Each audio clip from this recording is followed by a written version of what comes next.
হরে কৃষ্ণা। সকল ভক্তদের সশ্রদ্ধ প্রণাম। সকালের এই ভগবদ গীতা ক্লাসে সকলকে স্বাগত। আমরা প্রতিদিন নিয়মিত এই ক্লাস করে থাকি, ভগবদ গীতা পঠনের চেষ্টা করে থাকি। আপনাদের সকলের পার্টিসিপেশন, উপস্থিতি খুব ভালো লাগে। আপনারা ভগবান ভক্তি ঠিকভাবে করছেন, যাতে আপনাদের উপকার ভগবানও আপনাদের প্রতি সন্তুষ্ট হবে। তো আমাদের এখন সময় হয়েছে ভগবদ গীতা পঠন করা। তার আগে আমরা একবার ভগবানের নাম স্মরণ করে নেব। ওম নমো ভগবতে বাসুদেবায়। ওম নমো ভগবতে বাসুদেবায়। ওম নমো ভগবতে বাসুদেবায়। তো আমরা কালকে পর্যন্ত আমরা আহ যারা নতুন তাদের জ্ঞাতার্থে বলে দিই যে আমরা ভগবদ গীতা নিয়মিত পঠন করি। আর আপনাদেরকেও বলবো যে আপনারাও নিয়মিত পঠন করুন। যারা পরে জয়েন করেছেন তারা একটু পিছিয়ে থাকলেও আপনাদের জ্ঞাতার্থে বলি যে আমাদের এইগুলোর সমস্ত ভগবদ গীতার রেকর্ডিং আমাদের কাছে অ্যাভেলেবল আছে। আমি লিঙ্ক প্রতিদিন দিয়ে দিই। ওই লিঙ্ক দিয়ে দিনের রেকর্ডিং পাবেন, এবং যদি আপনি পুরো চ্যানেলে যান, আমি চ্যানেলের আইডিটাও দিয়ে দেবো আজকে, যাতে যারা পুরোনো অংশটা দেখতে চান। কারণ 1 নম্বর অধ্যায় আমরা হয়তো 4-5টা ক্লাসে করেছি, 2 নম্বর অধ্যায়টি আমরা করেছি মোটামুটি 10টা ক্লাসে। কারণ 2 নম্বর অধ্যায়টি ভগবদ গীতার সার হিসাবে বর্ণিত হয়, তাই সেখান থেকে ঠিক মতো যদি আমাদের অধ্যয়ন হয় তাহলে আমরা আহ সমস্ত ভগবদ গীতার সার সংক্ষেপটা মোটামুটি জেনে গেছি ওখান থেকে। এবং আপনাদেরকে আমি অনুরোধ করেছি 5 মিনিটের লেকচার প্রস্তুত করতে ভগবদ গীতার 2 নম্বর অধ্যায়ে আপনারা কি বুঝলেন না বুঝলেন। যারা এখনো বোঝেননি তাদেরকে আমি বলবো আপনারা রেকর্ডিংটা আবার শুনুন। কালকের রেকর্ডিং এ আমি পুরো বর্ণনা করে রেখেছি সামারি কিভাবে এগোবেন। তো তার আগেরও যদি দেখতে চান আগেরও দেখুন। কিন্তু আপনাদেরকে কোনো শর্টকাট নেই। ভক্তি এমন একটা জিনিস, এখানে যত পরিশ্রম তত ফল। আর আমরা সেই জিনিসটা জানবো যে ফলটা কিন্তু দেখা যাবে না। আমরা সাধারণত ভাবি ফল মানে গাছ লাগালে ফল হলো, ফল দেখতে পেলাম। কিন্তু এখানে ফলটা তৎক্ষণাৎ দেখা যাবে না, তো পরবর্তীতে দেখা যেতে পারে। তো আমরা ফলের আশা না করেই ভগবান ভক্তি অহৈতুকী অপ্রতিহত করতে হবে। অহৈতুকী মানে অকারণে, আর অপ্রতিহত মানে নিরন্তর, মানে কোনো বাধা বা বিঘ্ন ছাড়া। তাই আমাদের সবসময় মনে রাখতে হবে যে আমরা এমন একটি কাজে অংশগ্রহণ করছি যেটা খুব কতিপয় লোক করতে পারে। খুবই সামান্য সংখ্যায় ব্যক্তিরা এই কাজে অংশগ্রহণ করতে পারে। ভগবদ গীতার 7 নম্বর অধ্যায় 3 নম্বর শ্লোকে এই কথাটি বর্ণিত আছে যে মনুষ্য নাম সহস্রেষু কশ্চিৎ যততি সিদ্ধয়ে যততি মাপি সিদ্ধ নাম কশ্চিন মান ব্যক্তি তৎপত। হাজার হাজার মনুষ্যের মধ্যে কোনো এক ব্যক্তির ভগবানের প্রতি ভক্তি করার ইচ্ছা জন্মাবে। আর এই রকম ইচ্ছা জন্মানো হাজার হাজার ব্যক্তির মধ্যে থেকে একজন কারো ভগবান ভক্তিতে ভগবানের তত্ত্বজ্ঞান জানতে পারবে। আর তত্ত্বজ্ঞান জানতে পারলে কি হবে? ভগবানের তত্ত্বজ্ঞান জানতে পারলে ভগবান সেটা উল্লেখ করেছেন 4 নম্বর অধ্যায়ের 9 নম্বর শ্লোকে পারাংশ। জন্ম কর্ম চ মে দিব্যম এবং যে ব্যক্তি তত্ত্বতঃ তত্ত্বাদেহং পুনর্জন্ম নৈতি মামৃতি। হে অর্জুন, আমার জন্ম এবং কর্ম বুঝে পেতে তাকে আর পুনরায় এই জড় জগতে আসতে হয় না, বা তাকে জন্মগ্রহণ করতে হয় না। তো এইভাবে ভগবান বিভিন্ন জায়গায় তার সন্তান দেন। ভগবান নিজে বলছেন সর্বজনীষু পন্তে ও মূর্তয় সম্ভবন্তি য তাসাং ব্রহ্ম মহাজ্জনের অহম দ্বিজ প্রদাতা। যে আমরা যে পৃথিবীতে যত জীবকুল আছে প্রত্যেকে আমরা ভগবানের সন্তান। ভগবান নিজে ভগবত গীতার 14 নম্বর অধ্যায়ের 4 নম্বর শ্লোকে সম্ভবত বা 3 নম্বর শ্লোকে এই কথাটি বলেছেন যে যত জীব আছে প্রত্যেকের পিতা তিনি। মানে আমরা প্রত্যেকে ভগবানের সন্তান। তাই আমাদের মধ্যে কোনো যেন ভেদাভেদ না থাকে। একটা গাছ, একটা পাতা, বা একটা কুকুর, একটা বেড়াল, এরা প্রত্যেকেই ভগবানের সন্তান। তাই আমাদের কোনো প্রাণীকে, মনুষ্য তো ছেড়েই দিন, কোনো প্রাণীকে আমাদের কষ্ট দিলেই ভগবান কিন্তু মোটেই সুখী বা খুশি হবেন না। ভগবান মনে হবে যে তার সন্তানকে কেন আমি আঘাত করছি। যদিও আমি আর তার সন্তান, কিন্তু আমাদের কাছে ভগবান আমাদের মনুষ্য শরীর দিয়েছে, আমাদের অতিরিক্ত ক্ষমতা দিয়েছে অন্যান্য প্রাণীদের তুলনায়। আর সেটিকে আমাদের সৎ ব্যবহার করার জন্য আমাদের সৎ ব্যবহার মানে ঠিকভাবে আমাদের এটিকে ব্যবহার করতে হবে।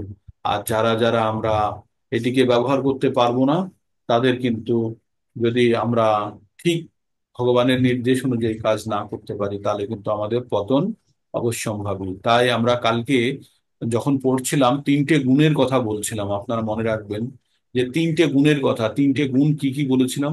বলেছিলাম শতগুণ, রজগুণ আর তমগুণ। এই তিনটে গুণের প্রভাবে যত খেলা চলছে এই পৃথিবীতে, মানে পৃথিবীতে 4 লক্ষ প্রজাতির মনুষ্য আছে। ইভেন দেবতাদেরকেও মনুষ্যদের এতেই ধরা হয়, কি নাম, ক্যাটাগরিতেই ধরা হয়। তাই মনুষ্য, ওরা সব থেকে বেশি উন্নত মনুষ্য হিসাবে আপনারা ধরতে পারেন। তাই 84 লক্ষ প্রজাতির মধ্যে এই যে আমরা যারা এই পৃথিবীতে আছি, তাদের কাছে অত্যন্ত বুদ্ধি দিয়েছে ভগবান। আর এই বাবা, বুদ্ধির মাধ্যমে আমরা বুদ্ধি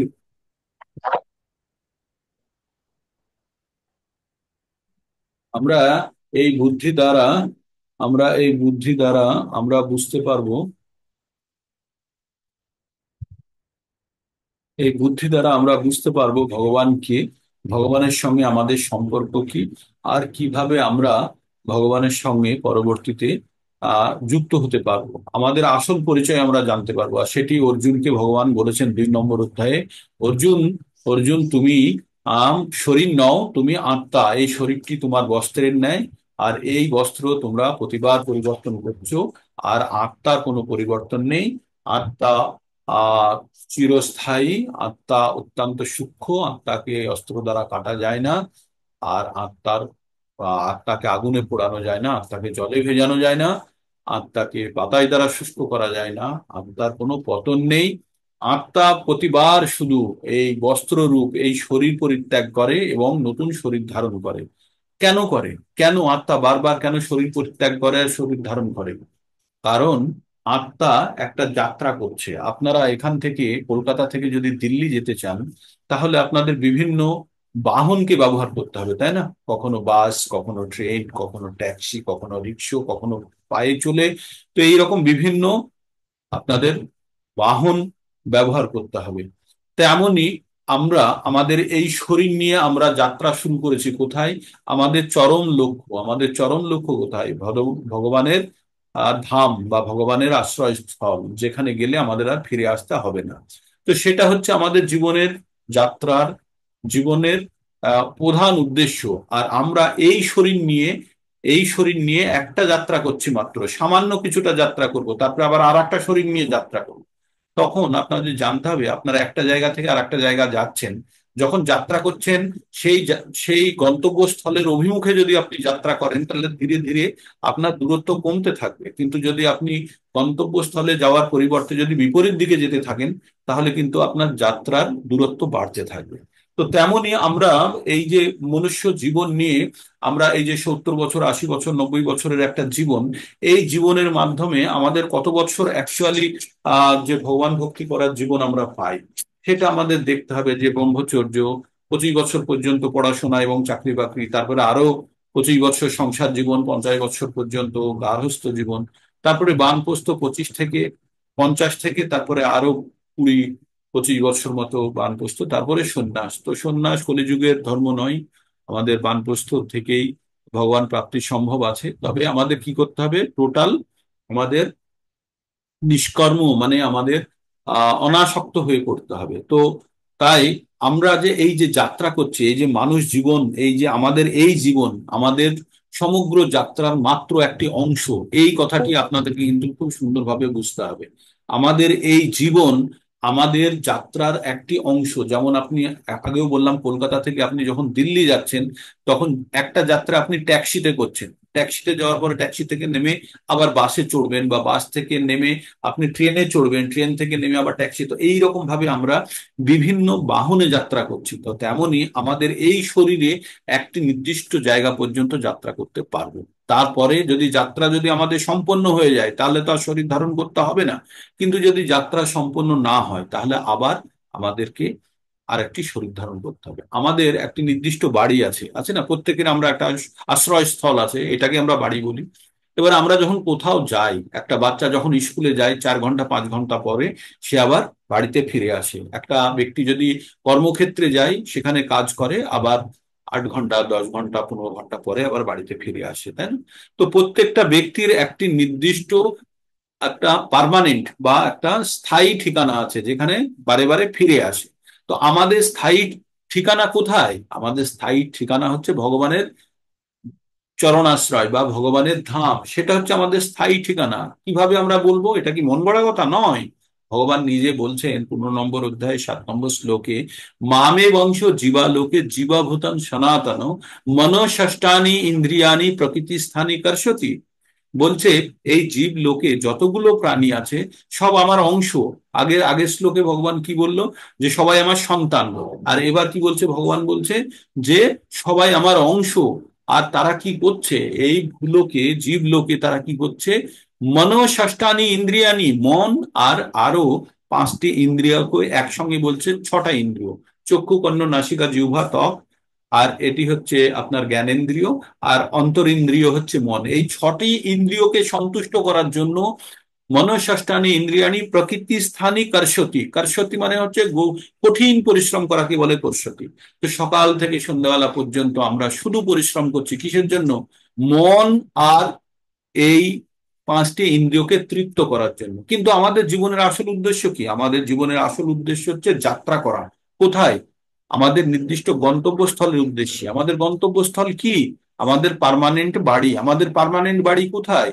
আমাদের পার্মানেন্ট বাড়ি হচ্ছে ভগবানের ধাম, যেখান থেকে আমরা এসেছি। আমরা তো ভগবানের অংশ, আমরা ভগবানের সন্তান। তাহলে কেন আমরা এখানে লাঠি ঝাঁটা খাবো? কেন আমরা এখানে কষ্ট করব? তাই ভগবান বলছে, কালকেও বলেছিলাম এই শ্লোকটি, তামেব শরণাম গচ্ছ সর্বভাবে না ভরত তৎপশ্চাৎ পরম শান্তিম স্থানং প্রাপ্স্যসি শাশ্বতম। সুতরাং তুমি এক কাজ করো, তুমি তার চরণাশ্রয়ে চলে যাও, যেখানে গেলে তুমি শাশ্বত শান্তি পাবে। আর তোমাকে আর কখনো ফিরে আসতে হবে না। শাশ্বতম মানে চিরকালের মতো তোমার দুঃখ কষ্টের বেড়া জাল থেকে তুমি মুক্ত হয়ে গেলে। তাই আমাদের ভগবান আমাদের এই পৃথিবীতে একটি নির্দিষ্ট উদ্দেশ্য নিয়ে পাঠিয়েছে। সেই উদ্দেশ্যকে যদি আমরা সাধিত না করতে পারি, তাহলে আমরা অফিসে যাচ্ছি, মনে করুন বাড়ির থেকে অফিসে যেতে গেলে রাস্তাতে যদি একটা বাসে যেতে যেতে বাসটি খারাপ হয়ে গেল, তাহলে কি করব? এখানে নেমে থেমে থাকবো না বাড়ি চলে আসবো? না, আরেকটি বাসে যাব। তো আরেকটি বাসে গিয়ে সেই বাস থেকে নেমে ট্রেন ধরবো, ট্রেন থেকে ধরে যেভাবে আমাদের যাত্রার মধ্যে যেমন পড়ে।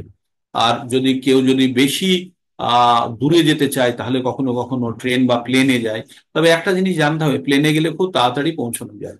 তো আমরা এই যে ভগবানের সঙ্গে যুক্ত হওয়ার জন্য বিভিন্ন পদ্ধতি ব্যবহার করি, এই বিভিন্ন পদ্ধতিকে বলা হয় যোগ। জ্ঞান যোগ, কর্মযোগ, বুদ্ধিযোগ, হঠযোগ, ধ্যান যোগ। এইগুলো বিভিন্ন পদ্ধতিতে আমরা ভগবানের কাছে যুক্ত হওয়ার চেষ্টা করছি বা ভগবানের কাছে যাওয়ার চেষ্টা করছি। তেমনি সব থেকে আমরা হেঁটে আমরা দিল্লি যেতে পারি, আমরা ট্যাক্সিতে দিল্লি যেতে পারি, সাইকেলে দিল্লি যেতে পারি, ট্রেনে যেতে পারি। কিন্তু সব থেকে যাওয়া যাবে দ্রুত কিসে? প্লেনে। আর প্লেনে যেতে গেলে কি লাগবে? এয়ারপোর্টে যেতে হবে। আর এয়ারপোর্ট থেকে কি হবে? সব থেকে বেশি খরচা করতে হবে, না? বেশি টাকা সব থেকে খরচা হয় প্লেনে গেলে।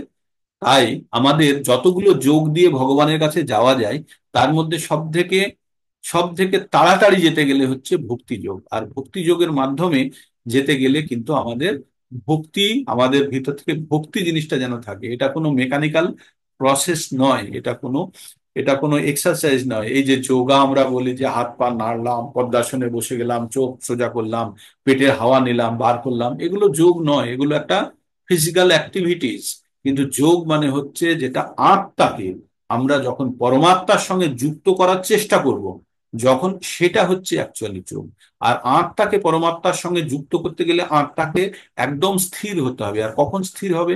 যখন আমাদের আমাদের ইন্দ্রিয়গুলি কোন রকম ভাবে বিচলিত হবে না। কখন সম্ভব? যখন ব্যক্তি স্থিতপ্রজ্ঞ অবস্থায় যাবে, অথবা সে তার ইন্দ্রিয় সমূহকে নিয়ন্ত্রণ করবে। তাই আমাদের জানতে হবে আমাদের কতগুলো ইন্দ্রিয়। আমরা বলেছি যে 11টি ইন্দ্রিয় বলা হয়, 11টি। একটু আগে তো 6টা বললাম, আবার বলবেন 11টি। 6টা হচ্ছে জ্ঞানেন্দ্রিয় আর অন্তরেন্দ্রিয় মিলিয়ে 6টা ভগবান সেখানে উল্লেখ করেছেন, সেটি সেইটিকে ব্যবহার করছে। কিন্তু আমাদের আরো 5টি কর্মেন্দ্রিয় আছে। তো আমাদের 5টি কর্মেন্দ্রিয় কি কি? আমাদের 5টি কর্মেন্দ্রিয় হচ্ছে হাত, পা, মুখ, উদর আর জননাঙ্গ বা উপস্থ। তো এই 5টি হচ্ছে আমাদের কর্মেন্দ্রিয়, আর 5টি হচ্ছে জ্ঞানেন্দ্রিয় আমাদের। আর মন হচ্ছে এই 10টি ইন্দ্রিয়র মূলে বসে আছে। মানে সুন্দরভাবে বুঝতে পারবেন যে 5টি জ্ঞানেন্দ্রিয় আর 5টি কর্মেন্দ্রিয়। জ্ঞানেন্দ্রিয়র কাজ হচ্ছে বাইরে থেকে খবর আনা, আর কর্মেন্দ্রিয়র কাজ হচ্ছে ওই খবর যখন মন পেল, সে মন ওই বুদ্ধির সঙ্গে, বুদ্ধিকে দিয়ে আলোচনা করে নিল যে কি করা দরকার। বুদ্ধি কি করে, অহংকারের যে তথ্য আছে, সংগ্রহশালা আছে, সেইখান থেকে ও খবর নিল, নিয়ে পুরো অ্যানালাইসিস করলো, করে আবার মনকে বলল তুমি এই কাজটা করাও। তখন মন আমাদের সেই কর্মেন্দ্রিয়কে আদেশ দিল। এটা খুব সূক্ষ্ম সময়ের মধ্যে হয়ে যায় যে আমাদের কাছে জ্ঞানেন্দ্রিয় দিয়ে খবর এসে মন সেই খবরকে সংগ্রহ করে বুদ্ধির কাছে পাঠালো, বুদ্ধি তথ্য সংগ্রহ করলো, অহংকারের সংগ্রহশালা থেকে তথ্য সংগ্রহ করে সেটাকে অ্যানালাইসিস করে বিশ্লেষণ করে কি করা উচিত মনকে বলে দিল। মন আবার তারপরে সেই কর্মেন্দ্রিয়কে চালনা করলো। এইভাবে আমাদের সমগ্র শরীরটি চলে। ঠিক। তো তেমনি, তো আমাদের তাহলে কটা ইন্দ্রিয় হলো? কর্মেন্দ্রিয় 5টি আর জ্ঞানেন্দ্রিয় 5টি। এই ইন্দ্রিয়গুলির বিষয়সমূহ, জ্ঞান ইন্দ্রিয়ের বিষয়সমূহ গুলো কি? রূপ, মানে চোখের বিষয়সমূহ হলো রূপ। রস হলো কার? জিহ্বার। রূপ রস গন্ধ হলো কার? নাকের বিষয়সমূহ। শব্দ হলো কার? কানের। আর ত্বকের হলো স্পর্শ। হ্যাঁ। তো এই 5টি বিষয়সমূহ যখনই আমাদের ইন্দ্রিয়ের সংস্পর্শে আসে, তখন আমাদের ইন্দ্রিয়গুলি বিচলিত হয়ে যায়। আর বিচলিত হয়ে মনকে কিসের মতো হরণ করে নিয়ে চলে যায়? মনকে যেমন পালতোলা নৌকা যেমন ভীষণ জোরে বায়ুর প্রভাবে ভীষণ জোরে ছুটতে থাকে, তেমনি কোনো বিষয়সমূহ যখন আমাদের ইন্দ্রিয়গুলির সংস্পর্শে আসে, তখন আমাদের মনকে বিচলিত করে আমাদের স্থিত অবস্থা থেকে সরিয়ে নিয়ে চলে যায় সেই বিষয়সমূহের দিকে। তো তাই আমাদের কি করতে হবে? মনকে কন্ট্রোল করতে হবে। আর কি, কর্মেন্দ্রিয়গুলোর ব্যবহারও আমাদের তদানুরূপ করতে হবে। তো আমরা যেটা কাল পর্যন্ত আমরা 5টা শ্লোক পড়েছিলাম, 3 নম্বর অধ্যায়ের 5টি শ্লোক পর্যন্ত পড়েছিলাম। তো সেখানে আমরা কি বললাম? বুঝলাম যে ভগবান কে, অর্জুন কি জিজ্ঞেস করলো, যে বলল ভগবান তুমি তো আমাকে অনেক জ্ঞান দিয়েছো 2 নম্বর অধ্যায়ে। অবশ্য তখন অধ্যায় বলে বলেনি, বলেছে তুমি তো একটু আগে আমাকে অনেক জ্ঞান দিলে, বললে সাংখ্যযোগ, মানে আত্মার বিশ্লেষণকে সাংখ্যযোগ বলে। তারপরে তুমি আমাকে আমার নিজস্ব স্বীয় ধর্ম সম্বন্ধে বোঝালে। তারপরে তুমি আমাকে কর্ম সম্বন্ধে বোঝালে। তারপরে তুমি আমাকে বুদ্ধি দিয়ে তুমি স্থিতপ্রজ্ঞের অবস্থা বোঝালে। তো কোনটা এর মধ্যে ভালো? আর যদি ভাবছো যে বুদ্ধি সব থেকে সেরা, তাহলে তুমি কেন আমাকে এই ঘোরতম কঠিন কাজে তুমি আমাকে নিযুক্ত করছো? তাই বলেছিলেন, জায়সি চেত কর্মণাস্তে মাতা বুদ্ধি জনার্দন, তৎকিম কর্মাণি ঘোরে মাং নিয়োজয়সি কেশব। তাই হে কেশব, কেন তুমি আমাকে এই কাজের মধ্যে তুমি আমাকে ইনভলভ করছো? বুদ্ধি একবার বলছো, বুদ্ধি একবার বলছো যুদ্ধ কর। তাই তাই বলছে, বা মিশ্রিণৈব বাক্যেন বুদ্ধি মোহ শিব মে তদা কং বদ নিশ্চিত ইয়েন শ্রেয়হম অহম আপনুয়াম। কি বললেন ভগবান? বললেন যে তোমার কথাগুলো দ্ব্যর্থক, মানে দুটো মিনিং সম্পন্ন। তাই তুমি আমাকে ঠিকভাবে বলো যে কোনটা আমার জন্য শ্রেয়স্কর। আপনাদের দুটো জিনিস বলেছিলাম, শ্রেয় আর প্রেয় কি? শ্রেয় মানে হচ্ছে যেটা দীর্ঘকালীন ভালো, আর প্রেয় মানে হচ্ছে যেটা তৎকালীন ভালো। হ্যাঁ, তৎকালীন ভালো। এই যে বাচ্চারা স্কুলে যাওয়ার আগে খেলতে ভালোবাসে, সেটা হচ্ছে প্রেয়। আর স্কুলে গিয়ে পঠন পাঠন করা, সেটা হচ্ছে শ্রেয়। আর আমাদের জীবনে, আমরা সংসার জীবনে থেকে এই যে ভোগ আনন্দ পরিশ্রম করছি, এগুলো সব কি, শ্রেয় না প্রেয়? সব প্রেয়।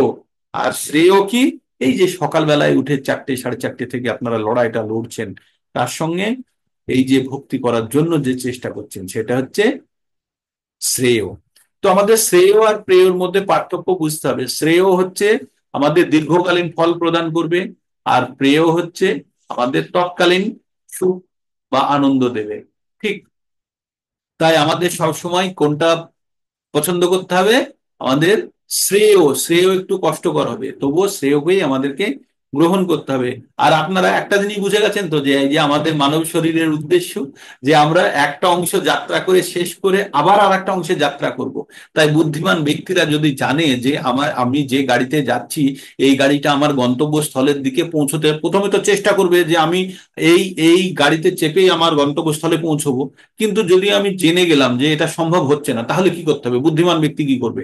এই গাড়িতে বসে থাকতেই পরের গাড়ির জন্য টিকিটটা কিনে নেবে, নেবে তো, যাতে পরের গাড়ি যাতে ভালো সিট পেয়ে যায়। তো আমাদের এই যে আমরা এই বর্তমান যে আমার মানব জীবন আছে, এই জীবন দ্বারা যদি আমার যাত্রা সম্পূর্ণ না হয়, আমরা যদি ভগবানের কাছে পৌঁছতে না পারি, তাহলে কি করবে? তাহলে আমাদের প্রিকশনারি মেশার মানে সাবধানতা অবলম্বন করতে হবে, পরের জীবন যেন কুকুর শিয়ালের জীবন না পেয়ে যায়। কুকুর শিয়ালের জীবন পেয়ে গেলে আবার 84 লক্ষ জন্মের মধ্যে আমাদের আবর্তিত হতে হবে।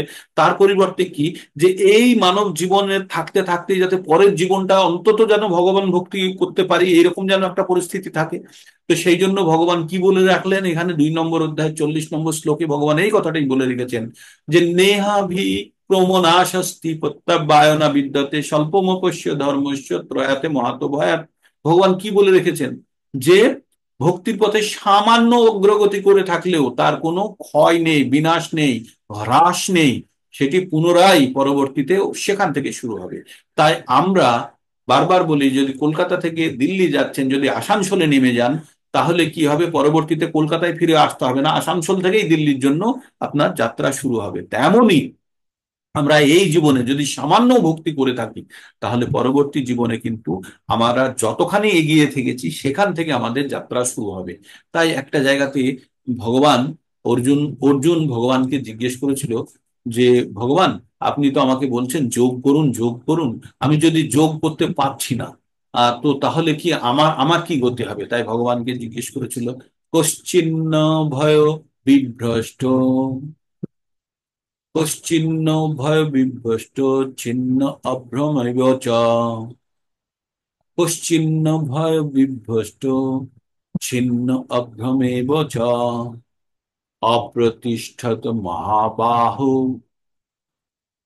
বিমূঢ় ব্রাহ্মণ পথি। বলছি, অর্জুন জিজ্ঞেস করছে, ভগবান আমি যদি এই যোগ করতে করতে যদি আমি ঠিক আমার গন্তব্যস্থলে না পৌঁছতে পারি, তাহলে আমার কি দশা হবে? আমি কি এই মেঘের মতো কি হারিয়ে যাব?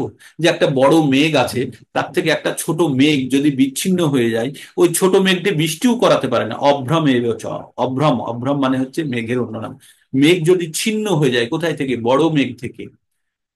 যদি বড় মেঘ থেকে ছোট মেঘ ছিন্ন হয়ে যায়, ওই ছোট মেঘে তো বৃষ্টিও করাতে পারে না, তাহলে মেঘটা কি হারিয়ে যায়?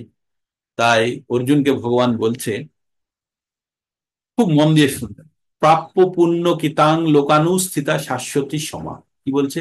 প্রাপ্য পুণ্য কিতাং লোকানুস্থিতা শাশ্বতী সমা, শুচিনাং শ্রীমতাং গেহে যোগ ভ্রষ্ট অভিজায়। কার কথা বলছে? যোগ ভ্রষ্ট মানে যোগ করতে করতে যে ভ্রষ্ট হয়ে গেছে, মানে যে তার নির্দিষ্ট গন্তব্যস্থলে পৌঁছতে পারেনি, তার কি হবে?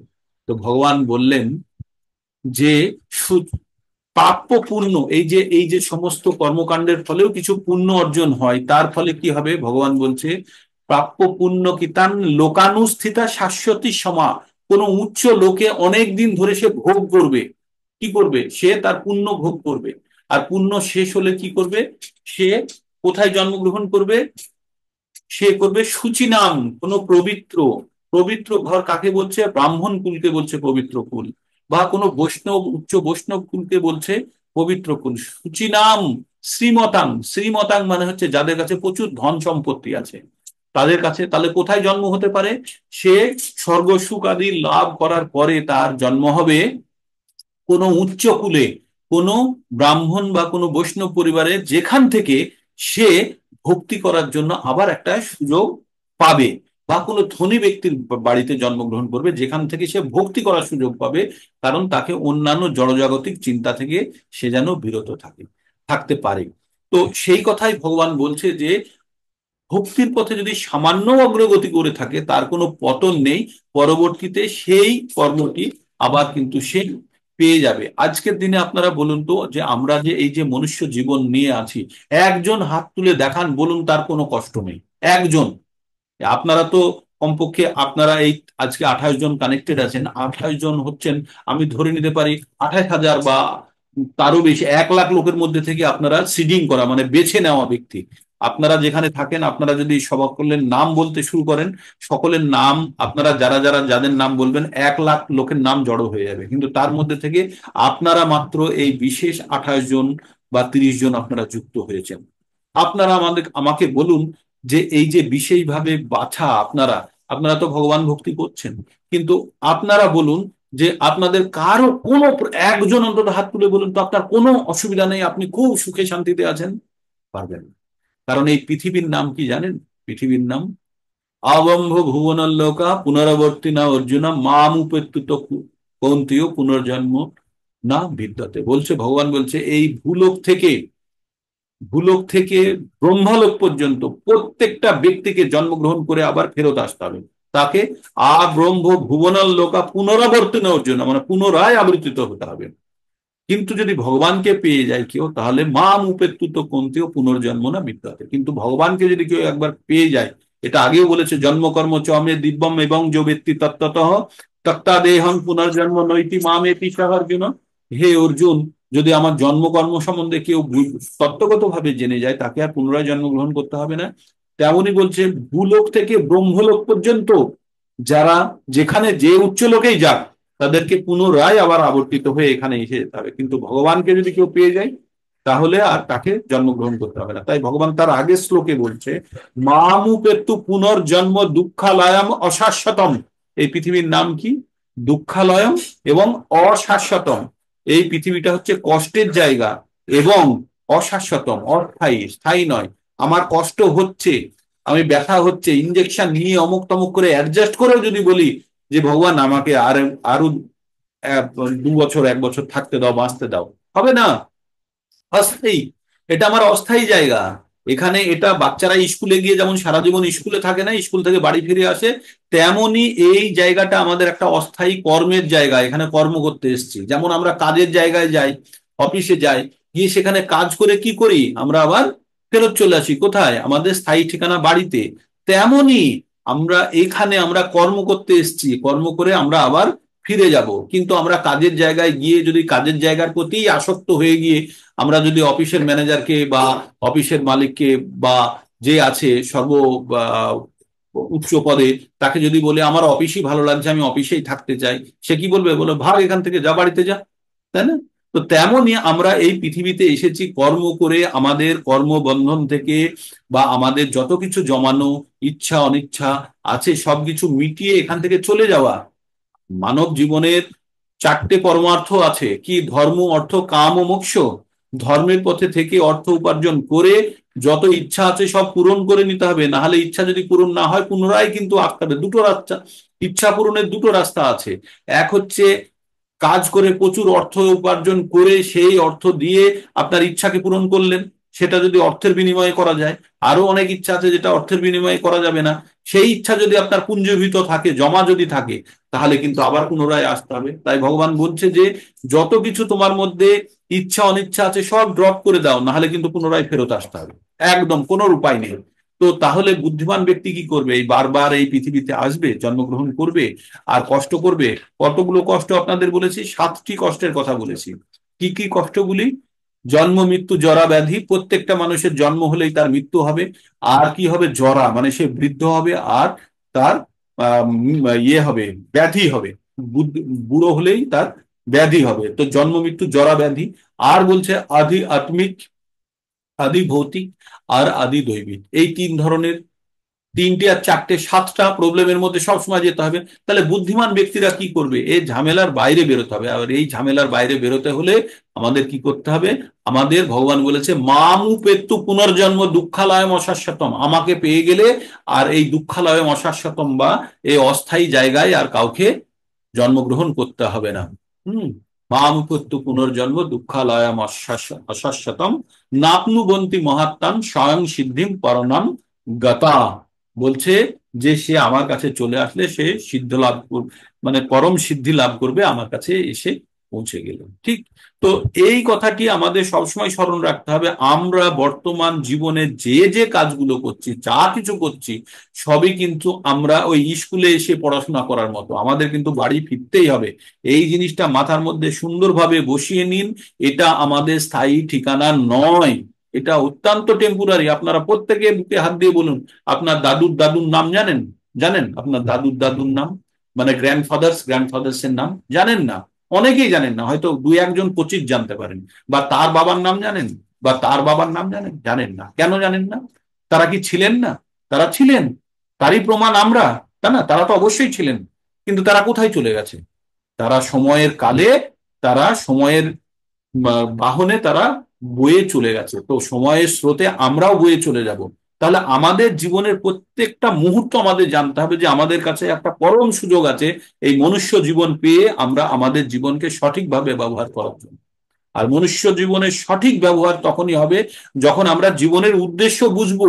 বোকার মতো ছুটতে থাকলে তো হবে না, কোন দিকে আমি যাচ্ছি জানি না, ভাববো যে দিল্লি যাচ্ছি, না, দিল্লি পৌঁছতে পারবো না যতক্ষণ না আমি জানবো দিল্লি এখান থেকে ম্যাপে কোন দিকে আছে, সেই দিকে আমাদের যেতে হবে।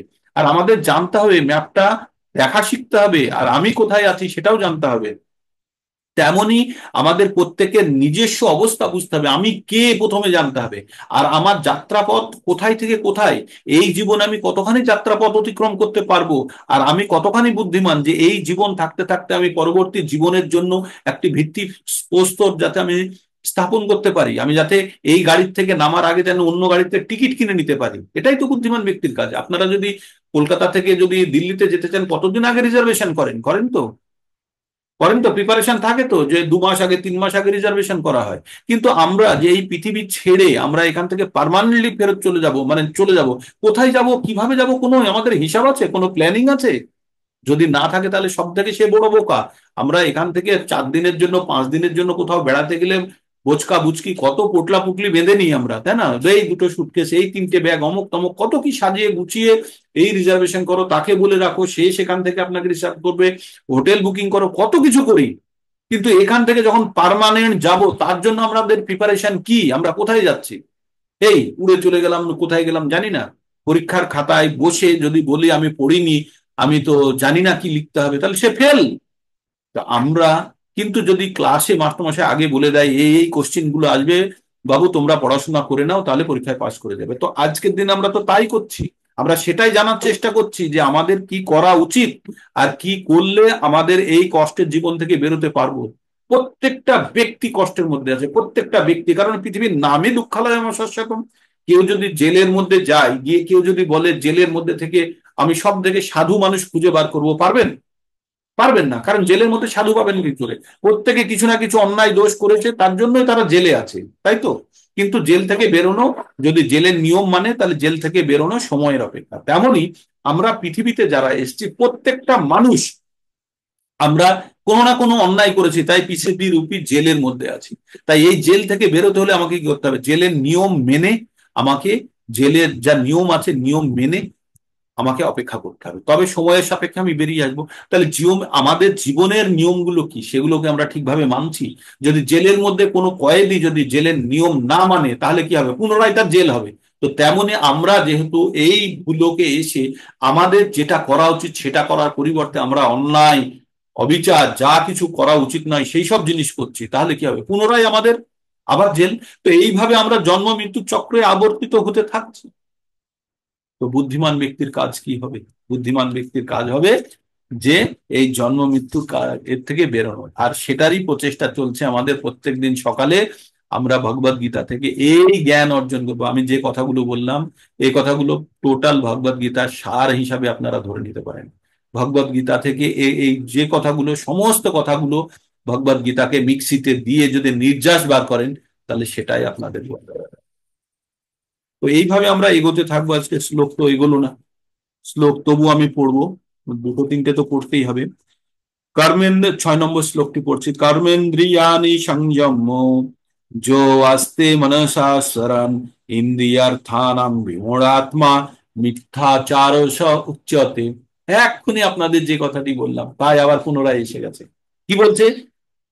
যে ব্যক্তি পঞ্চ কর্মেন্দ্রিয়, আমাদের পাঁচটি কর্মেন্দ্রিয় কি কি, আমাদের হচ্ছে হাত, পা, মুখ, উদর আর উপস্থ, এই হচ্ছে পাঁচটি কর্মেন্দ্রিয়। হ্যাঁ, এই কর্মেন্দ্রিয়গুলোকে কি করছে, সংযত করে ফেলেছে, কন্ট্রোল করেছে, কিন্তু মন, মনের থেকে কন্ট্রোল হয়নি। মানে আমি আমি আমার বাইরের ইন্দ্রিয়গুলোকে আমি সংযত করেছি, কিন্তু মনের থেকে সংযত হয়নি। তাই বলছে যে ব্যক্তি পঞ্চ কর্মেন্দ্রিয় সংযত করে মনের দ্বারা বিষয়সমূহকে ভোগ করার ইচ্ছা প্রকাশ করে, মানে আমি খাবো না, মুখে বলছি খাবো না, কিন্তু মনে মনে বলছি যে পেলে ভালো হতো, কত মিষ্ট খাবার আমি, এই যে মনের দিক থেকে ইচ্ছা প্রকাশ, কিন্তু বাইরের দিক থেকে আমার কোনো ইচ্ছা দেখাচ্ছি না, এইটাকে বলছে বাইরের দিক থেকে আমি আমাকে দেখানোটা যে আমি আমি নেব না বা নিচ্ছি না, কিন্তু মনে মনে ওটাকে পাওয়ার চেষ্টা করছি, এটাকে বলছে মিথ্যাচার। এটা বলছে মিথ্যা অভিনয় করা। তাই বলছে এ, এরা মূঢ়, এরা বোকা, এরা নিজেকে বিভ্রান্ত করে এবং তাকে মিথ্যাচারী বলা হয়। ঠিক। তো আমরা ভগবানের নাম করার যদি ভান করি, সেটাও মিথ্যাচার।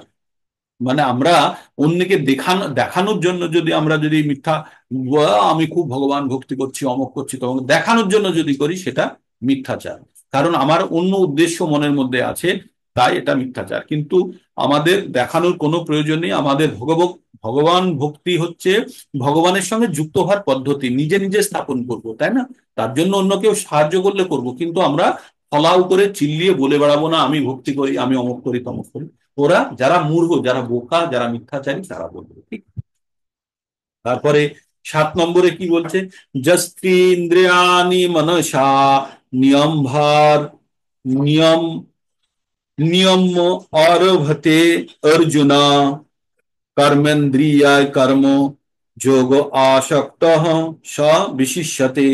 বললো হে অর্জুন, যিনি মনের দ্বারা ইন্দ্রিয়গুলোকে সংযত করে অনাসক্ত ভাবে, অনাসক্ত ভাবে কর্মযোগের অনুষ্ঠান করে, তিনি অনেকগুলো শ্রেষ্ঠ। কি বললেন, যে আগেরটা কি বললো, যে কর্মেন্দ্রিয়গুলোকে সংযত করেছে, করে মনে মনে চাইছে, আর এখানে উল্টোটা বললো। উল্টোটা কি বললো, যিনি কর্মেন্দ্রিয়গুলোকে সংযত করার থেকে উনি কি বললেন, মনকে সংযত করলো। আগের বার কি করেছে, কর্মেন্দ্রিয়কে সংযত করেছে, কিন্তু মনকে সংযত করেনি। আর এবার বলছে তিনি মনের দ্বারা, মনের দ্বারা ইন্দ্রিয়গুলোকে সংযত করেছে মনের থেকে।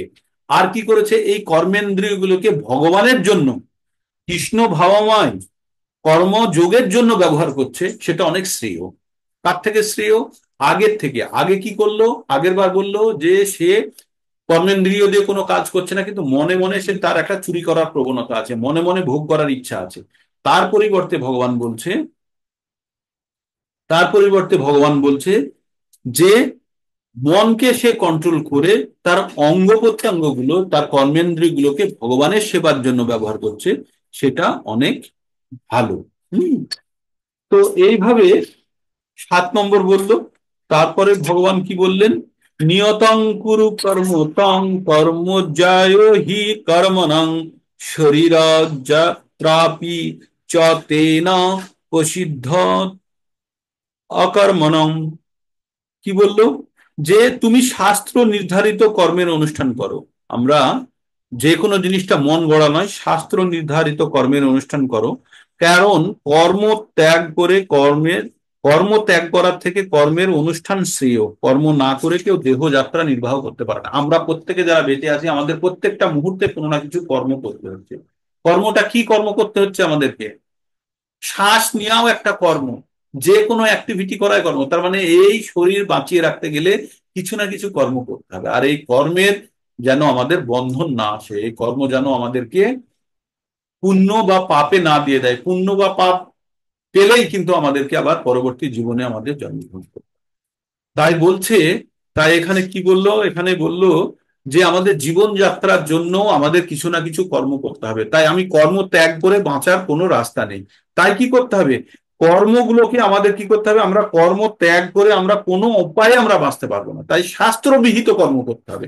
তাহলে শাস্ত্রবিহিত কর্মগুলো কি, সেগুলো আমাদেরকে জানতে হবে। হ্যাঁ, তো শাস্ত্রবিহিত কর্মগুলো, এবার আমরা কিন্তু শাস্ত্রবিহিত কর্মগুলো আমরা ধরবো। শাস্ত্রবিহিত কর্ম কি, যজ্ঞার্থাৎ কর্মণ্যত্র লোকোহয়ং কর্ম বন্ধন তদর্থ কর্ম কোন্তেয় মুক্ত সঙ্গ সমাচার। কি বললো? যে ভগবানের বিষ্ণুর প্রীতিবিধান করাই হচ্ছে একমাত্র কর্ম হওয়া উচিত। এবার আপনাদের কাছে খুব কঠিন মনে হবে, কি বলছে? যে প্রথমে কি বললো, কর্ম ত্যাগ করার থেকে কর্ম করা ভালো, কারণ কর্ম না করে কেউ বাঁচতে পারবে না। এবার কর্ম করতে গেলেই তো কর্মের পাপ পুণ্য চলে আসবে, তাহলে কি করতে হবে, তাহলে আমরা কিভাবে বাঁচবো? তাই বলছে যজ্ঞার্থাৎ যজ্ঞার্থাৎ কর্ম অন্যত্র লোক অয়ম কর্ম বন্ধন। বলছে যে বিষ্ণুর প্রীতিবিধান করার জন্যই কেবল কর্ম করা উচিত, তা না হলে সকল কর্মই কর্মবন্ধনের কারণ হবে। মানে ভগবানের উদ্দেশ্যে ক্রিয়া কৃত কর্ম ছাড়া প্রত্যেকটা কর্ম কর্মবন্ধনে আপনাকে বেঁধে ফেলবে। আর কর্মবন্ধনে বাঁধা মানে পুনরপি জননম পুনরপি মরণম পুনরপি জননী জঠরে শয়নম। তাহলে আমরা বাঁচবো কি করে ভগবানের উদ্দেশ্যে কর্ম করে? তাহলে আমাদের বাঁচার জন্য উদ্দেশ্য যখন ভগবান স্থাপিত হয়ে যাবে, তখন কিন্তু আমাদের কর্মবন্ধনে আটকাবে না। কারণ আমরা যে কোনো কাজ করব সেটা ভগবানের উদ্দেশ্যে। কি কাজ করব? যে রান্নাও যদি আপনি করছেন, আপনি ভাবলেন যে জীবন ধারণের জন্য রান্না করছেন, আপনাকে ভাবতে হবে আমি ভগবানকে ভোগ লাগানোর জন্য রান্না করছি। আমি উপার্জন করতে যাচ্ছি এই দেহ ধারণ করার জন্য, আপনাকে জানতে হবে ভগবানকে আমি সেবা দেব, সেই জন্য আমি উপার্জন করতে যাচ্ছি। আর আমার এই দেহটাকে বাঁচিয়ে রাখা প্রয়োজন ভগবানকে ভালোভাবে সেবা দেওয়ার জন্য, তাহলে আমাদের উপার্জন করছি। তো এইভাবে আমরা প্রত্যেকটা অ্যাক্টিভিটি যখন ভগবানকে কেন্দ্রে রেখে করব, তখন আমাদের কোনো কর্মবন্ধনে ফাঁসতে হবে না। তাই বলছে যোগ্য আমাদের প্রত্যেকটা ব্যক্তিকে এমন কর্ম করতে হবে যে কর্মটি আমাদের কর্মবন্ধনে আমাদের না বাঁধে। আর কর্ম ছাড়া কেউ বেঁচে থাকতে হবে, তাহলে আমাদেরকে কি কর্ম করতে হবে? ভগবানের উদ্দেশ্যে কর্ম করলে সেটি অকর্ম হয়, তাকে কর্মবন্ধনে বাঁধতে পারে না। তাই বলছে শ্রী বিষ্ণুর প্রীতিবিধান করার জন্যই কেবল কর্ম করা উচিত, তা না হলে সকল কর্মই এই জগতের কর্মবন্ধনের কারণ হয়। হে কুন্তীয়, তাই তার সন্তুষ্টি বিধানের জন্যই কেবল তুমি তোমার কর্তব্য কর্মের অনুষ্ঠান করো, এইভাবে সর্বদা তুমি কর্মবন্ধন থেকে মুক্ত হবে। তো এই থাকলো আমাদের 9 নম্বর শ্লোক পর্যন্ত। আজকে আমরা এখানেই বিরাম নেব। আর আপনাদেরকে আবার বারবার আমি বলবো যে আপনারা পঠন করুন, অত্যন্ত ভালো গ্রন্থ। আর এর মধ্যে তো বলার কোনো কারণ নেই এটা কতখানি ভালো, এটা আমাদের জীবনের উদ্দেশ্য জানাবে। মানে আপনারা এতদিন যেভাবে ভগবদ গীতাকে বুঝতেন বা শুনেছেন, তার অন্যভাবে বোঝার চেষ্টা করুন ভগবদ গীতার মধ্যে কি আছে। তো আমাদের প্রত্যেকটা মুহূর্তে আমাদেরকে এই জিনিসগুলো মনে রাখতে হবে, শুনতে হবে, বুঝতে হবে। তবে আর আমরা যতক্ষণ সাধু সঙ্গ করি বা যতক্ষণ আমরা পঠন করি ততক্ষণই মাথায় থাকে, তারপরে আমরা আবার কর্মের মধ্যে ব্যস্ত হয়ে পড়ি। আপনারা প্রত্যেকে সংসারী, আমরা প্রত্যেকে সংসারী কর্ম করব, কিন্তু আমাদের জানতে হবে কর্ম করার উদ্দেশ্য কি, জীবন ধারণ। আর কর্ম করার উদ্দেশ্য একটাই, জীবন ধারণ। আর জীবনটা ধারণ করে আছে কেন? ভগবানের সেবার জন্য। বাস, এই যদি আমাদের কর্মের মধ্যে যদি আমাদের টার্গেট থাকে, এই যদি আমাদের উদ্দেশ্য থাকে, তাহলে কিন্তু আমরা কোনো কর্মবন্ধনে আটকাবো না, না হলে কিন্তু আমরা কর্মবন্ধনে আটকে যাব। তাই ভগবানকে সামনে রেখে আমরা যে কোনো কাজ করছি ভগবানের উদ্দেশ্যে করছি, তাই বলে অন্যায় কিছু নয়, ভগবানের উদ্দেশ্যে করছি, তখন কিন্তু সেগুলো আমাদেরকে মুক্তির দিকে এগিয়ে নিয়ে যাবে। যেটা আমাদের জীবনের একমাত্র উদ্দেশ্য, কি ধর্ম অর্থ কাম ও মোক্ষ। মোক্ষ অর্থাৎ মুক্ত হওয়া, এই যে বন্ধন থেকে মুক্ত হওয়া। তো সেই জন্য আমাদের সর্বদা সতর্ক থাকতে হবে।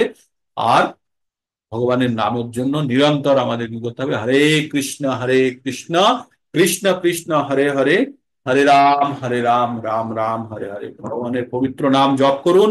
আমাদের ভিতরে চিত্তরূপী দর্পণ, আর সকালে বলি না, চেত দর্পণ মার্জন, আমাদের চিত্তরূপী আয়না, যাতে আমরা নিজের স্বরূপ দেখতে পাচ্ছি না, সেই আয়নাকে পরিষ্কার করার জন্য এটি হচ্ছে খুব শক্তিশালী ডিটারজেন্ট। কি? হরিনাম সংকীর্তন। প্রত্যেকটা যুগে আলাদা আলাদা যজ্ঞ করা হয়েছে, আর এই কলিযুগের ধর্ম যজ্ঞ হচ্ছে বা যুগ ধর্ম হচ্ছে কি? হরিনাম সংকীর্তন। তাই একটা কলি সন্তরণ বলে একটা উপনিষদ আছে, সেখানে বলা হয়েছে যে নারদ মুনি ব্রহ্মাকে জিজ্ঞেস করেছিলেন যে এই কলিযুগে মানুষের জীবন অত্যন্ত ছোট, কিভাবে তারা বাঁচবে, তাদের জন্য কি করা যাবে, তাদের উদ্ধারের উপায় কি? তখন ভগবান বলেছেন যে হরে কৃষ্ণ কৃষ্ণ কৃষ্ণ হরে হরে, হরে রাম রাম রাম হরে হরে। ইতি ষোড়কম নাম নাম কলি কলমশ নাশনম না তো পরতর উপায় সর্ব বেদেশু তিষ্ঠ। বলছেন যে এই কলিযুগের যুগ ধর্ম হচ্ছে হরিনাম সংকীর্তন। আর যত কিছু বেদ এবং সমস্ত কিছু ঘেঁটে দেখা গেছে, কি দেখা গেছে, যে হরিনাম এই 16 শব্দের যে নাম, এটাই একমাত্র উপায় এই নামের মানে উপর ভিত্তি করে সকলে এই কলিযুগ থেকে মুক্ত হতে পারে। তাই আমাদের সব সময় ভগবানের নাম, ভগবানের গুণ আমাদের সব সময় ব্যাখ্যা করতে হবে। আর তাতে ভগবান সন্তুষ্ট হতে পারেন, যদি হন তাহলে আমাদের প্রতি দয়া কৃপা করবে। ঠিক আছে, আজকে এখানে বিরাম নেব। আপনারা ভালো করে ভক্তি করুন, ভগবানের নাম জপ করুন।